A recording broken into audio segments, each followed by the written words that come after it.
does give you the feel of a much smaller vehicle.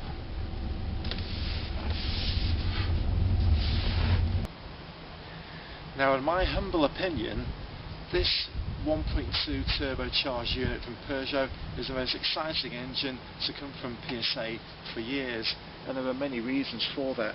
Now, this is solely PSA derived in that there's no collaboration at all.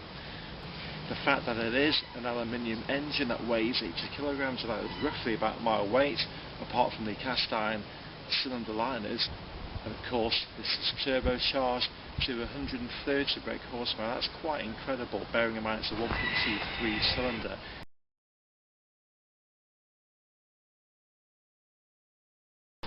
Excuse the cockerel in the background. Now, the toll range of the car is so wide that it's quite difficult to get yourself in bother as in selecting the wrong gear. And this has got 6 gears, even though it's a 1.2 turbo. It is an impressive unit, and it's 4 years in development as well. On the road in wet conditions, the energy efficient tyres don't provide you with enough grip on bends, and the wiper blades are a little bit too short, and it could give you a bit more clearance.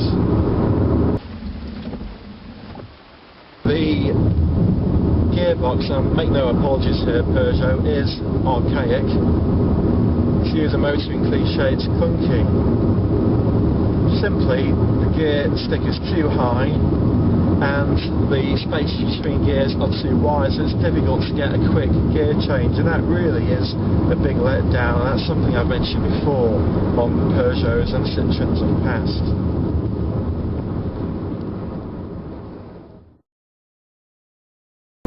Driving experience is very positive, and you do have a lot of feedback for the steering wheel, with it being quite small, does provide you with the feel of a performance car. And if you set it correctly, you will see dials. A lot of people do complain, but you just spend a bit more time setting it.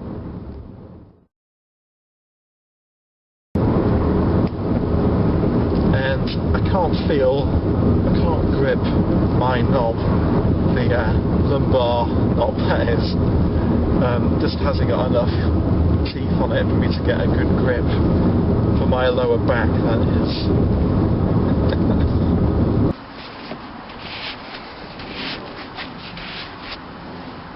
I don't think you can say that.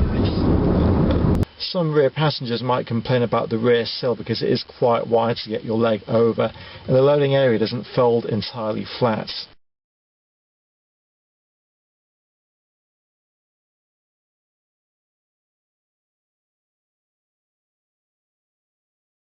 The overall finish of the car is good, but it's not quite up to Germanic standards in terms of some material feel, and the greater use of texture would provide a lot more creativity with the interior materials. We have soft touch on the top of the dashboard here, but the panels on the doors are quite hard. Now, you may have detected I've been really impressed with this new engine from Peugeot, the 1.2 e-THP 130 brake horsepower one. There is also 110 brake horsepower, which I haven't tested as yet. Combined fuel figure we worked out to be 54 miles per gallon. We did 515 miles over 43 litres of fuel, because you've got 10 more litres to the reserve as well. And that was on mostly motorway runs, and that's for a C segment 1.2. That's even more than some city cars. I believe Peugeot, with the 308, will really narrow the gap between it and also Ford Focus and Volkswagen Golf. But a bit more money spent on that gearbox and a little bit more creativity inside would certainly bridge that gap. So well done, Peugeot.